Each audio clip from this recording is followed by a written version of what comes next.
It's Monday, July 21st, 2008, and it's 4:20 somewhere in the world. I'm your host, Radical Russ Belville.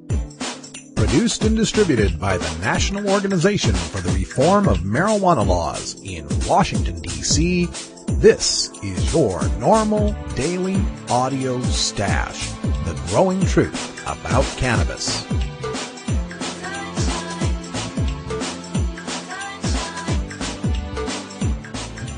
Welcome to the most popular podcast regarding marijuana in all of America and all the world, featuring interviews with scientists, politicians, doctors, prohibition policy activists, regular cannabis consumers, musicians, and NORML staff and NORML's board of directors, along with music and comedy no other podcast can offer. You can always find out more about our show at our website, stash.norml.org, and continue the education and conversation on our blog as well. We're ending marijuana prohibition with education, one listener at a time.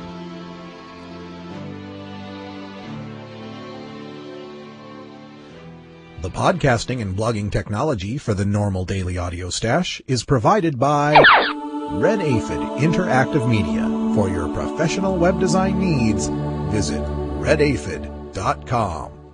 Hey, welcome back to another week of the Daily Audio Stash. I had a lot of fun this weekend. I was involved down in Eugene, Oregon with the Emerald Empire Hemp Fest. And big thanks go out to Dan Kuzer down there with Willamette Valley NORML and all the volunteers who helped to put on a successful hemp festival down there in the college town of Eugene.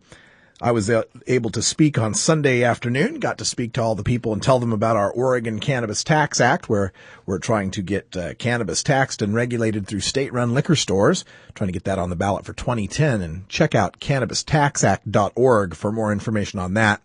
I also run the Oregon NORML Multimedia Information Booth, where we show videos of documentaries and presentations to help the cannabis community, including frequent showings of the Busted video from the Flex Your Rights organization. And if you haven't seen that video, you need to. Every cannabis consumer should. It's out at flexyourrights.org.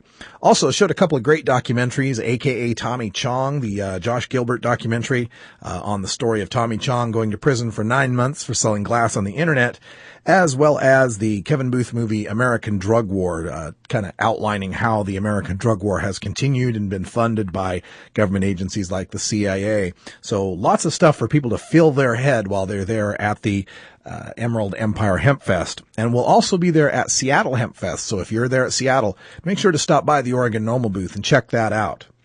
Now, coming up on today's show, we have an interview with Aaron Houston. He's the lobbyist from the Marijuana Policy Project working up on Capitol Hill. He's here to tell us about a new bill introduced by Senator Dianne Feinstein of California that would set severe criminal penalties for pot candy. That is, any sort of preparation of marijuana, even if it's medical marijuana, that would be enticing to children. And that would increase the penalties for that, which could even include medical pot brownies and other edibles that patients are using. Also, we'll be speaking with columnist Bill Steigerwald, who writes for the Pittsburgh Tribune-Review, a conservative paper out of Pittsburgh, Pennsylvania, and he had a rather scathing article about the DEA turning 35, so we'll discuss the drug war with Bill Steigerwald from Pittsburgh Tribune-Review. All right, everyone, sit back and relax, grab yourself a hookah, and enjoy your NORML Daily Audio Stash.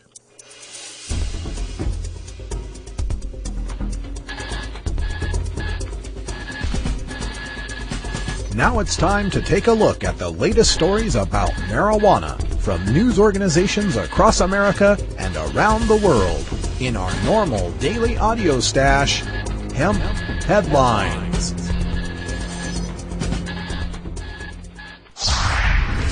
Seattle police return medical marijuana files taken in raid, but not the pot. From the Seattle Times.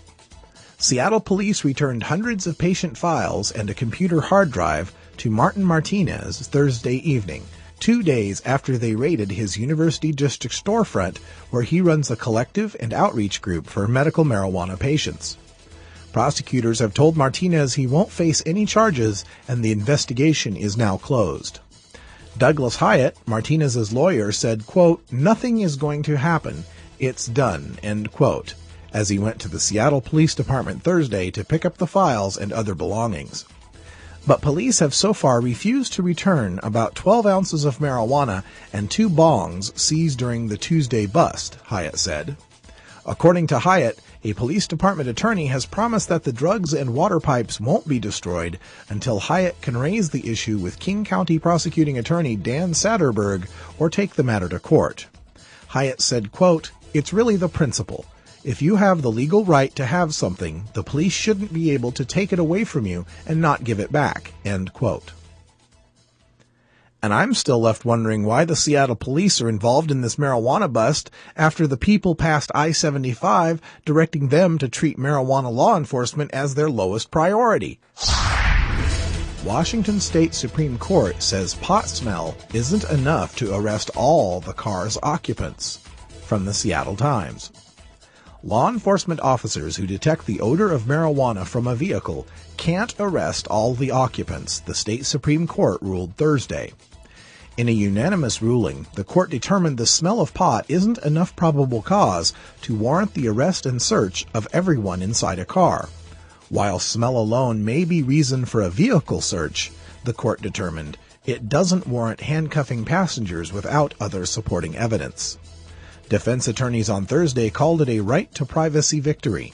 Law enforcement officers say it won't greatly affect the way they make arrests. Summing up the state Supreme Court's decision, Justice Charles W. Johnson wrote, quote, "Our state constitution protects our individual privacy, meaning that we are free from unnecessary police intrusion into our private affairs unless a police officer can clearly associate the crime with the individual," end quote. Attorney David Zuckerman, who brought the case before the state Supreme Court, said the problem is that arresting someone based solely on the odor of marijuana can affect innocence. Zuckerman said, quote, "The smell of marijuana smoke can linger for weeks. You could have a perfectly innocent citizen get into a car where somebody smoked marijuana at some point, and an officer can just pull you out of a car and book you based on that," end quote. This may be a good thing to know as you're all road tripping up to Hempfest in Seattle.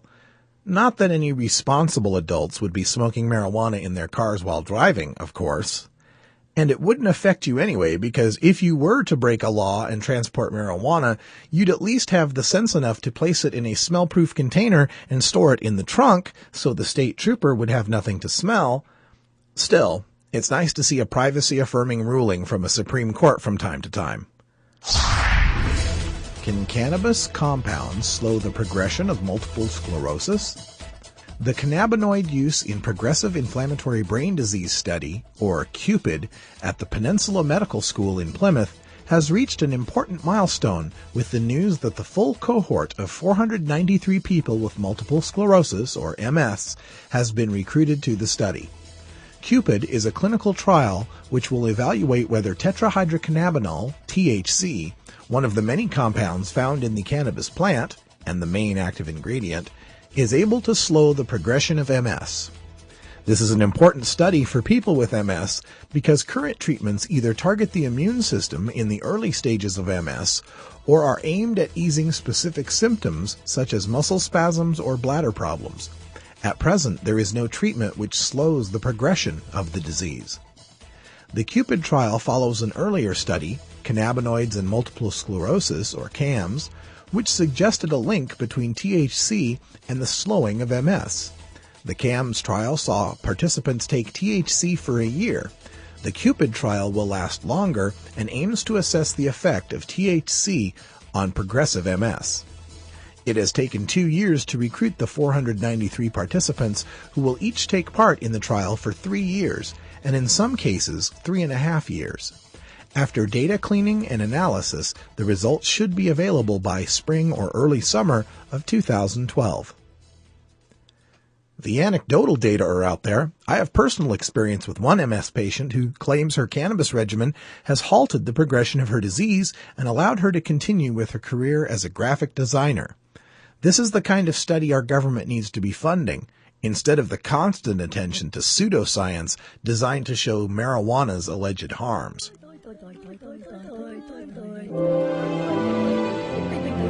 Stupid Stoner Stories. As a public service, NORML reminds you that smoking marijuana will not make one stupid. However, some stupid people do smoke marijuana. Don't be one of those stoners that make the rest of us look bad. Learn your lesson from today's Stupid Stoner Story. A Fernando County man was taken into custody for smoking pot inside an ice cream truck, police said. Gregory Westbury of Spring was arrested Thursday with marijuana possession and possession of drug paraphernalia. The 34-year-old arrest report said his speech was slurred and his pupils were dilated when deputies found him. Westbury later admitted to smoking pot and drinking several beers inside the truck. Inside, deputies found less than a gram of marijuana in a clear plastic bag and a smoking pipe in his pockets.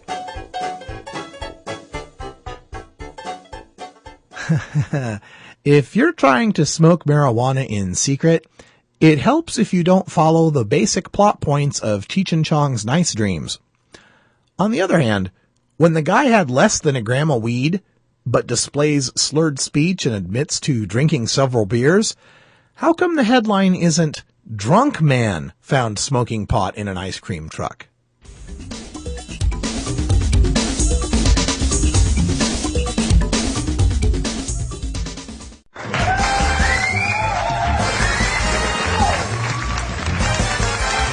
Now it's time to play Pass the Stash, where you can win cool prizes from NORML.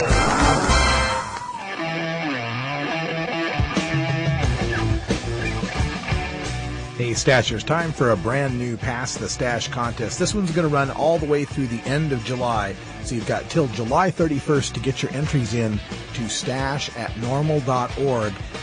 Here's the contest, and it's inspired by a conversation with a friend of mine, Scott, from Herb Age Designs. Check them out at herbagedesigns.com. And we were talking about what's the smallest amount you've ever heard of anyone being busted for marijuana, the smallest amount in possession. And Scott had quite a surprising answer. I'm not going to give it away yet because I want you guys to enter. So the person who can prove to me that they were busted with the smallest amount of marijuana in grams or less than a gram, just send me an email at stash@norml.org and you could win a copy of the DVD, a.k.a. Tommy Chong, the Josh Gilbert documentary that chronicles Tommy Chong's 9 months in prison that he served for selling bongs on the internet. If yours is the entry with the smallest amount and you can prove it by July 31st, you'll win the DVD. We'll just mail it right out to you. You can remain anonymous and you must be 18 or over to play. And thanks for playing Pass the Stash. Hello, I'm Paul Stanford from the Hemp and Cannabis Foundation, or THCF. Medical marijuana is legal in 12 states today, and THCF has medical clinics in 6 of those states. Our physicians help qualified patients obtain an authorization for medical marijuana in their state. Patients are eligible for medical marijuana with a history of either severe chronic pain and or nausea, cancer, AIDS or HIV, hepatitis, glaucoma, seizure disorders like epilepsy, chronic muscle spasms as in multiple sclerosis or asthma, neurodegenerative diseases such as Alzheimer's, and gastrointestinal disorders like IBS or Crohn's disease. If you or someone you know has one of these conditions, our doctors will help them obtain a permit for medical marijuana. THCF Medical Clinics has offices in Washington State, Oregon, Colorado, Nevada, Hawaii, and California. Call 1-800-723-0188 or go to the web at www.hemp.org or 1-800-723-0188. Here at the NORML Daily Audio Stash, we like to keep track of all the federal legislation that's happening that regards to adult marijuana prohibition. And a man who can help us with that is from the Marijuana Policy Project, the Director of Government Relations, Aaron Houston, who's joining us by telephone from Washington, D.C. Aaron, welcome to the show.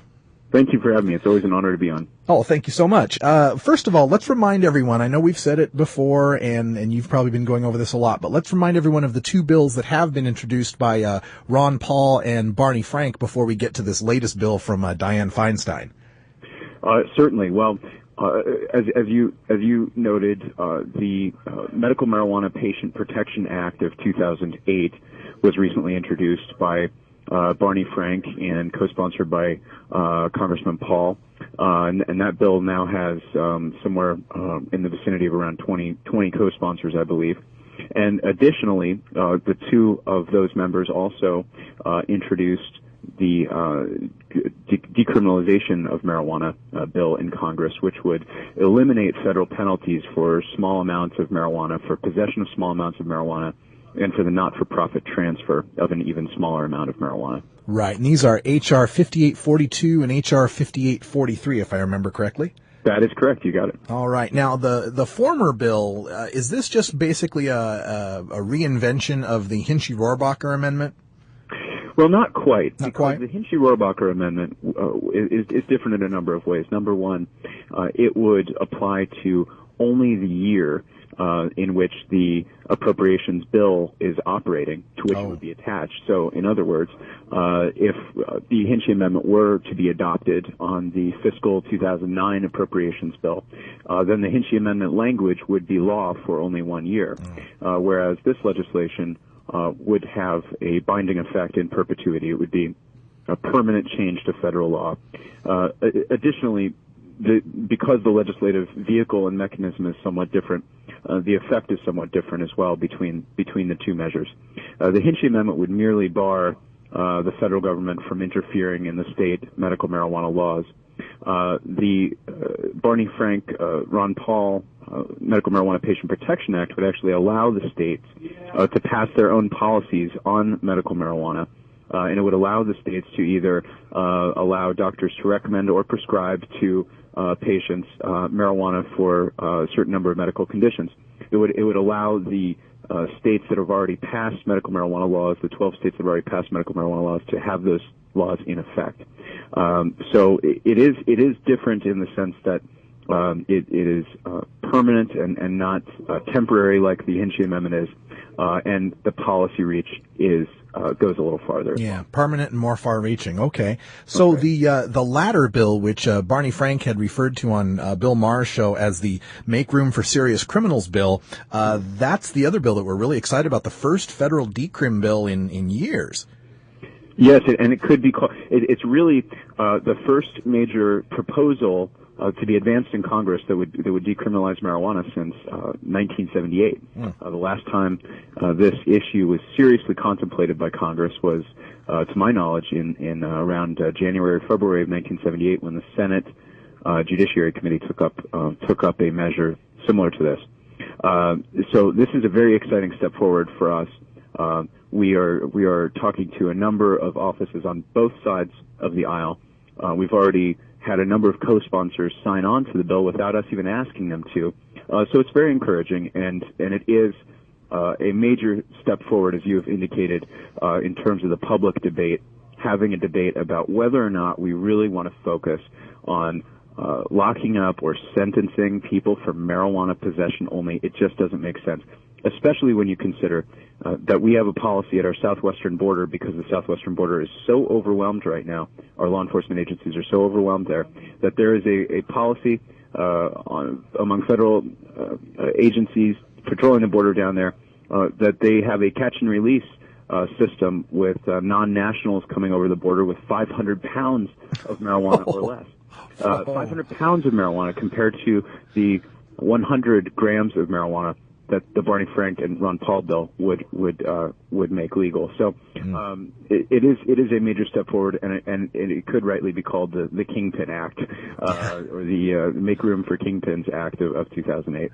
Now, you've been lobbying for marijuana reform up on the Hill, and as far as I know, the only lobbyist on the Hill for marijuana reform for a while now.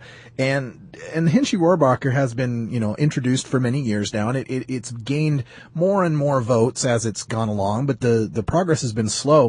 Do you feel like there's a sea change? Is there anything, a major change happening in the politics of Washington, D.C. that would give us a better outcome than we've had in the past? Well, I believe Washington will always be a swamp that traded malaria for politics. And so in that light, not much changes in Washington, whether Democrats or Republicans are in control. But that said, I think regarding this issue and regarding the way that drug policy reform has been approached and has been handled in the past by our policymakers. I think there's an increasing consensus that old way of doing things is simply not working. It has gotten us into a tremendous mess. We're spending huge amounts of money incarcerating people for drug possession only, and our system is frankly overwhelmed. And you've seen some courageous leaders in Congress like Senator Dodd and Senator Webb and others in the House like Chairman Frank talk about this issue in realistic terms and talk about it not only in terms of the moral issues and implications involved in locking up people for a drug, which is less harmful than the consequences of the drug use, in other words, getting locked up, but also from a resource standpoint. Senator Dodd on the campaign trail, for example, saying that it just doesn't make sense to lock up people for marijuana, that our prisons are overwhelmed, and that we need a new approach. So I do believe that we are seeing some positive movement there, despite the fact that we've seen marginal improvements on the Hinchy-Robacher amendment over the years. Frankly, I think a lot of members of Congress have seen the Hinchy-Robacher amendment as an endorsement of the activities that go on in the California medical marijuana system. And as we know, California's medical marijuana system is the oldest in the country. It was instituted with Proposition 215. And as time has gone on and more medical marijuana laws have been passed, those laws have been passed in a somewhat more restrictive way. And that is a challenge for us in Washington, trying to explain the way the California system operates, because many members of Congress see the Hinchy Amendment as simply an endorsement of that system. Yeah. Well, we'll keep our eyes on that. And then the other thing I definitely wanted to talk to you about here is this bill that Dianne Feinstein, the senator of California, has introduced about pot candy. Tell our listeners a bit about that. Well, this is a very unfortunate piece of legislation, Senate Bill 1211, which was passed by the Senate Judiciary Committee at the end of June. And it's particularly unfortunate for a number of reasons, but in particular because this bill was really advertised prior to its passage as a bill that was focused on methamphetamine. And the sponsors of the bill were being fairly quiet about the implications of the bill related to medical marijuana. And as we saw, and I and others and other groups associated with this fight at different points were sounding the alarm and educating members of the committee about the fact that this legislation would in fact cover not just methamphetamine, but also cover certain formulations of medical marijuana. Obviously, many patients in California prefer using an edible administration route, an oral administration route, rather than smoking the drug, and therefore those people have been put at risk. We were successful in securing some minor amendments to the bill, which included some language about intent, whether basically in order for the new enhancement, the penalty enhancement to trigger, and that's what this bill does. It creates a penalty enhancement for anyone who has created these marijuana candy or marijuana brownies or cookies even products that kicks in after the guilt phase of the trial, and it comes in during sentencing. Well, the Marijuana Policy Project is obviously very opposed to children using marijuana. We are totally against that. We want to come up with effective drug policies that keep drugs out of the hands of our kids. And I'm a father of 3, and I can say that I don't want my kids using marijuana. But we have to have a system that makes some sense. And we already have criminal penalties on the books that deal with people who give marijuana to children, rightly so. However, this penalty enhancement doesn't do anything to solve that or bolster that. It simply is a new penalty on top of whatever other penalty might be out there, for example, giving marijuana to children. So this is an extraneous, really a superfluous piece of legislation. It is unnecessary.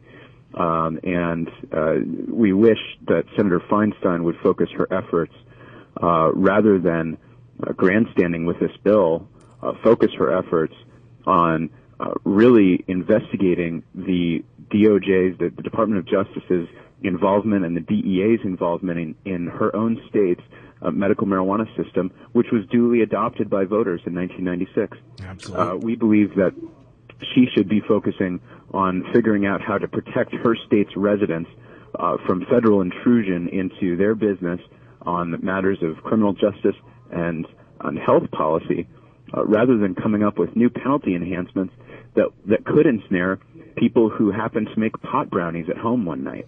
And just to get this straight, the bill as it reads right now is one that would increase the penalties if you were to package marijuana in such a way that it would be enticing to children. Is this referring just to marijuana, or are they also talking about, like the lollipops that are hemp flavored but don't contain any drug THC? Well, it applies to any controlled substance. Okay. So to the extent that any exceptions are written in for hemp or might be in the future, then, in other words, substances with very, very low THC, then it might not apply to that. But it applies to any controlled substance. Ostensibly, as I said before, the bill was aimed at methamphetamine after the bill passed. Unfortunately, Feinstein then noted to the press, actually, that this bill is also aimed at medical marijuana. Yeah, and this I imagine was triggered in no small part by the chronic candies that get sold down in the California dispensaries, and they often make them look like, say, a Butterfinger bar, but they call it Butta-Finger, right? That kind of situation. Is that what we're talking about here? That is exactly what we're talking about. That is exactly the kind of activity that Senator Feinstein's bill targets. And again, we wish that instead of coming up with new penalty enhancements, that she would focus her attention on figuring out a way to come up with a comprehensive scheme of regulation in this country for medical marijuana that would help ameliorate some of the problems that we've seen in California with respect to the implementation of Proposition 215. Most of the problems that anyone could point to, the press or policymakers or anyone for that matter in California, really fundamentally relate to the fact that the federal government has no comprehensive scheme of regulation for medical marijuana, and that's what's lacking right now. And in the California situation, even if they do have these candy bar looking edibles, medical edibles in these dispensaries, aren't they 21 and over? Can kids actually get into these dispensaries? Well, I don't think that they legally can unless they have some kind of parental authorization, which I believe is what the law is in California anyway. That for a person under 18 it requires some sort of parental authorization, just as it would with any other medication. So, of course, no. I think to answer your question, indeed, people under 21 are not generally going to be going into dispensaries. I think the law in California is actually 18, so there is a gray area between 18 and 20, the ages of 18 and 21. And also, in reference to this bill, and they're talking about enticing children, it wouldn't necessarily have to be the packaging looking like a candy bar or anything. I mean, you could interpret this as anything that makes marijuana taste good. Well, I will say, as I said, I am the father of 3 kids, and like I said, I certainly don't want my kids using marijuana, but I can certainly say that Senator Feinstein's bill would probably ensnare people who perhaps not thinking about this new penalty enhancement happen to bake some marijuana brownies at some point, or let's say an HIV/AIDS patient who prefers an oral administration route, baking marijuana brownies in the wrong circumstances. I believe that even that private activity in that private individual's home could be subject to the penalty enhancement because, as I say, I'm a father of 3 kids. I can attest to the fact that kids love cookies and kids love brownies, and if there's marijuana in the cookies or brownies, that it could probably be argued that it is somehow packaged to appeal to children. Well, let's get all our listeners informed on what bill they exactly need to be fighting. And this is Dianne Feinstein's bill. They can call their senator at, I believe, 202-224-3121. Is that the... That's correct. That is the Capitol switchboard number.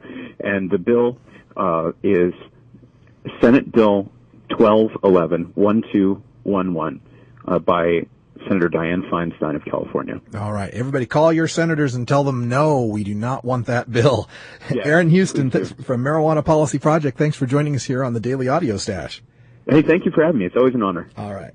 Cannabis, pot, hemp. Just say no. No matter what you call it, it's a huge part of popular culture. Where'd you learn that, Cheech? Drug school. You don't need weed school. You just need a copy of the new book, Pot Culture, the A to Z Guide to Stoner Language and Life. Hey, this is great, man. Even if you never smoked marijuana. I never used marijuana. Sorry. Don't think you smoked marijuana. I experimented with marijuana a time or two and didn't inhale. Or you used to smoke marijuana. I inhaled frequently. That was the point. Pot Culture by former High Times editor Steve Bloom and Shirley Halperin will answer every question you ever had about marijuana culture. Has that marijuana made it back up here yet? Check out Pot Culture, the A to Z Guide to Stoner Language and Life at Amazon.com or visit potculturebook.com today. Too bad, man. I just stopped smoking yesterday.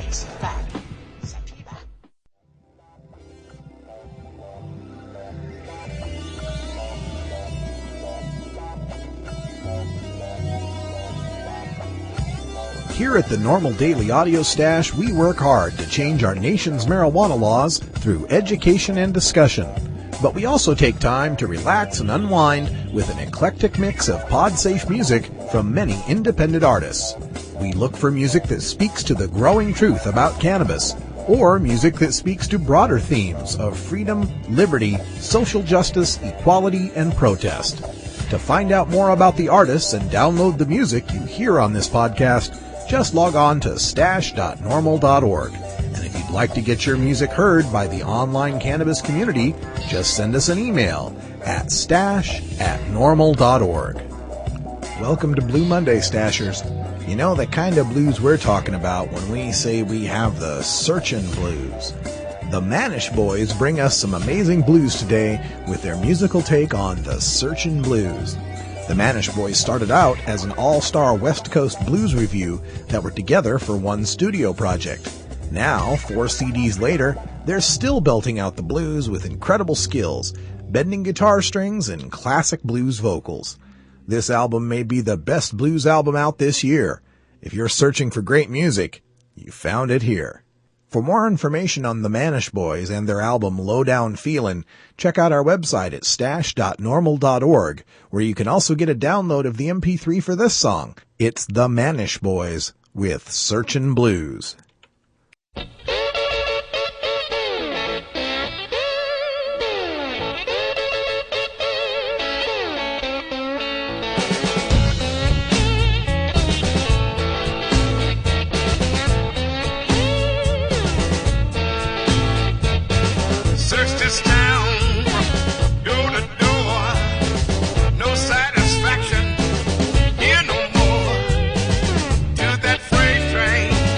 Hold on to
If I were to tell you that in America, right now, over 1 million children sell marijuana, what would you think? Would you think that any public policy that creates over 1 million teenage marijuana dealers needs to be re-examined and possibly amended? You would not be alone. The members of the National Organization for the Reform of Marijuana Laws, aka NORML, have been working since 1970 to reform marijuana laws such that responsible adults, not children, sell and use marijuana. Isn't it high time to reform America's misguided marijuana laws? This is Alan St. Pierre, Executive Director of NORML in Washington, D.C. Only concerned citizens can effectively end the federal government's nearly 70-year-old prohibition on responsible adult marijuana sales and use. Want to know more about how you can help? Contact us at NORML, toll-free, 888-67-NORML, or by visiting the organization's popular and informative webpage at NORML, NORML.org. Well, we remarked just a couple of weeks ago about the 35th birthday of the Drug Enforcement Administration, and this got picked up in the Pittsburgh Tribune-Review. And joining us by telephone is Bill Steigerwald, who's an associate editor out there at the Pittsburgh Tribune-Review. Thanks for joining us here on the Daily Audio Stash. Happy to be here.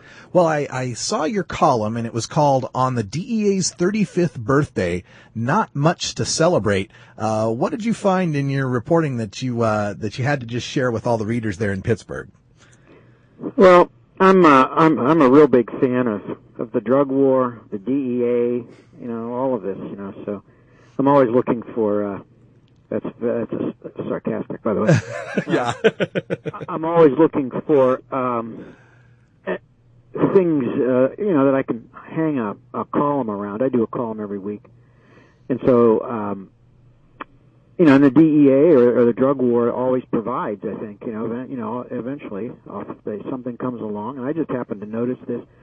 I don't even know where. I just saw some of the numbers about the DEA and how it had grown like most bureaucracies do. They start small, and with not a whole lot of money, but you turn around and 10, 20, 30 years later, they're tripled or quadrupled in size and budget, and it has there's no connection between whether it's doing its job or well or not. In the case of DEA, of course, we would prefer that they disappear from the face of the earth, but they're given a job to do, and of course, like any government bureaucracy, they specialize in feathering their own nests, preserving their own jobs and budgets and things like that. So, and God knows whether, how do you measure success with the DEA? Do you count people arrested? Do you count people, tons of marijuana or, heroin or whatever they find? It's all kind of silly. Yeah. So in your opinion, this is more endemic of just the nature of bureaucracies and not necessarily just the fact that the drug war is an unwinnable type of a war.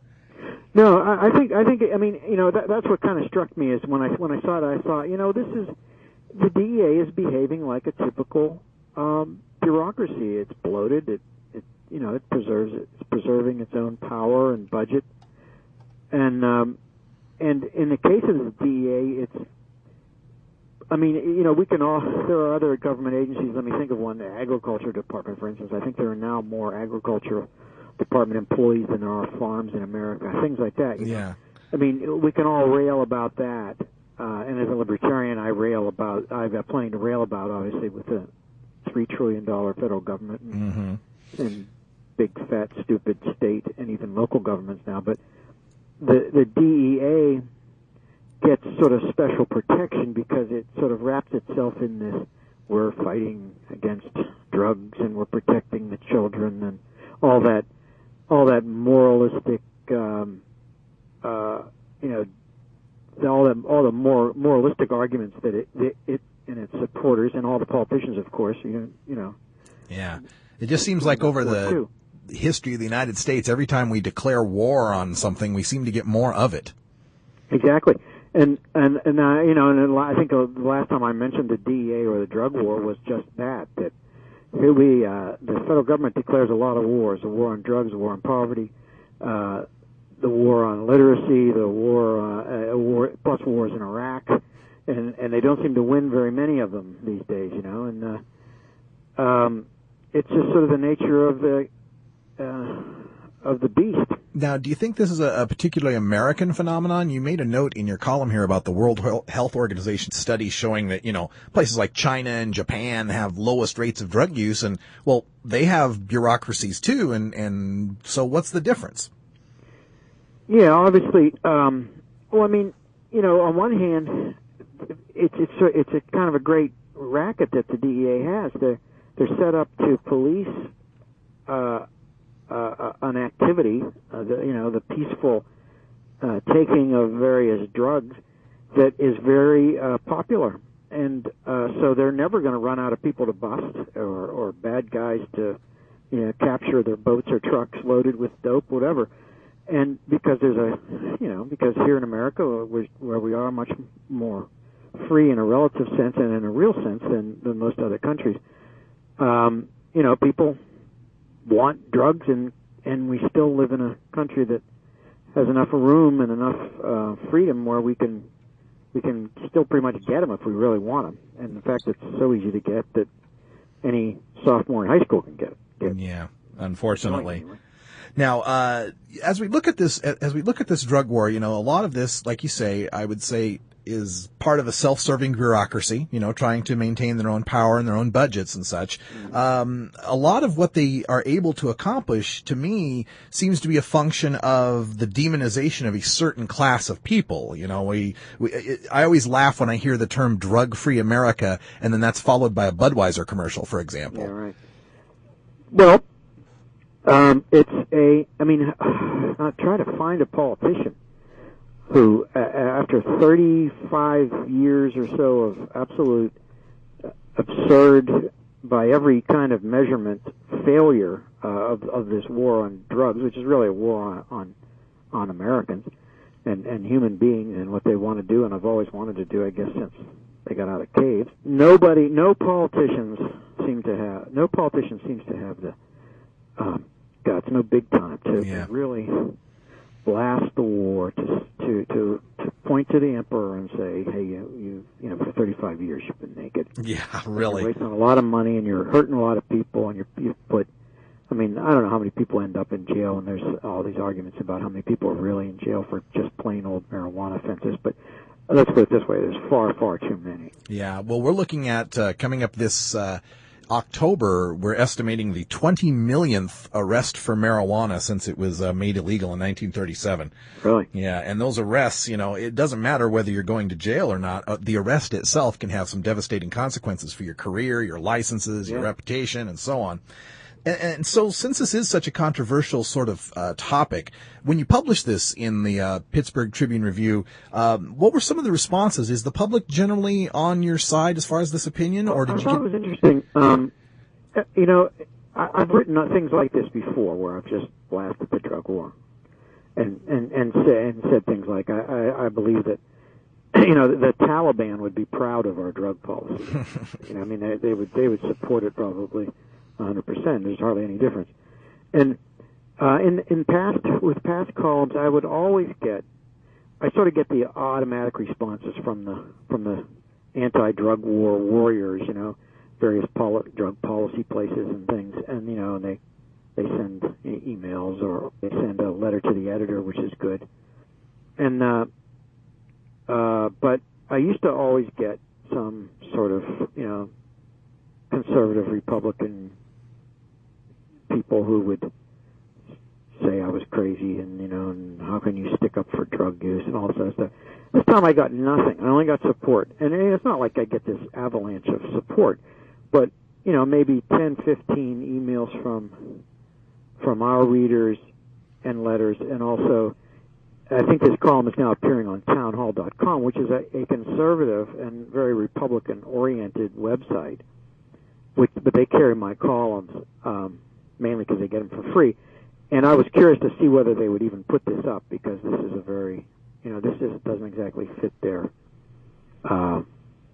point of view.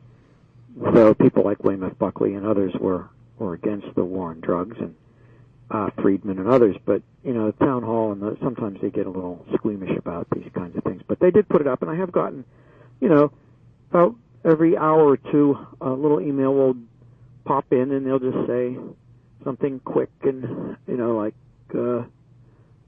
way to go, or, I'm trying, here's one that came in, and it just says, wave the white flag. We've lost this war. Let's treat drug abuse the way that we treat alcohol abuse.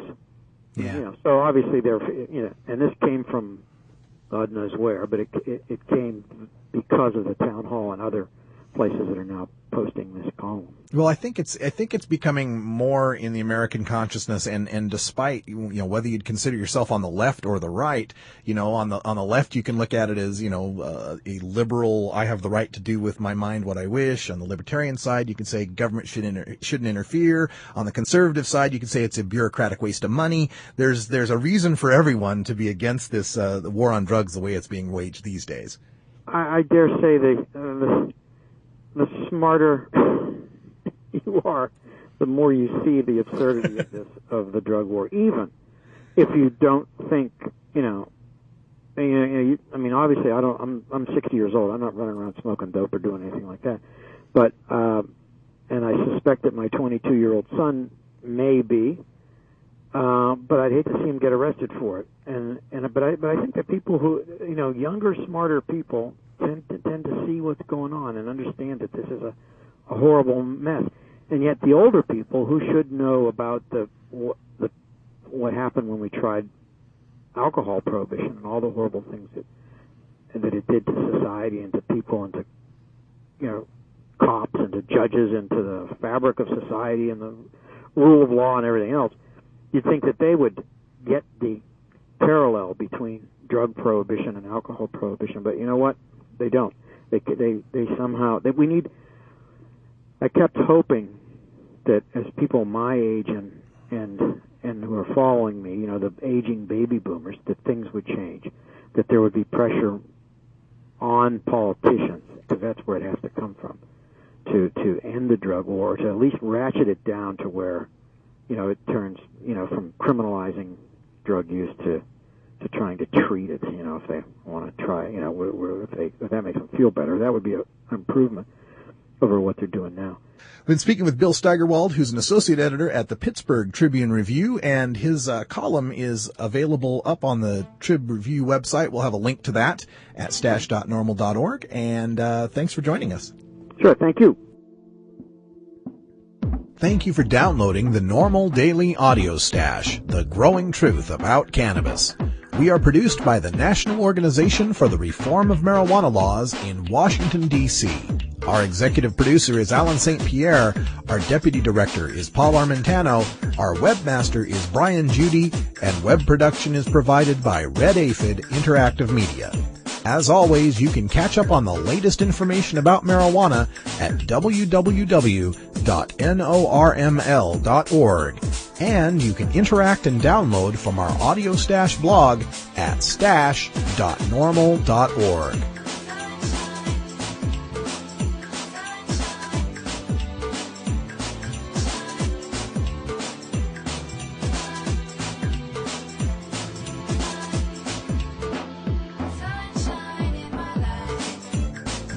For everyone here at NORML, I'm your host, Radical Russ Belville, hoping all your harvests are bountiful and your encounters with law enforcement are non-existent. We leave you today with another one of our cannabis quotes, this one from the U.S. Jamaican study of 1974, which concluded, quote, "No impairment of physiological, sensory, and perceptual performance, tests of concept formation, abstracting ability, and cognitive style, and tests of memory. Cannabis smoking does not lead directly to mental or physical deterioration. Those who have consumed marijuana for a period of years showed no mental or physical deterioration which may be attributed to the drug." End quote.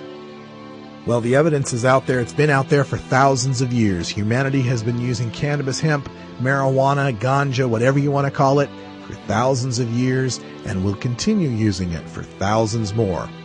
I'm Radical Russ. Thanks for joining us here on the podcast, and hope we see you out there in the streets one of these days at one of our rallies or festivals. Remember, you got to get involved if you want to have a serious shot at changing the laws to end adult marijuana prohibition.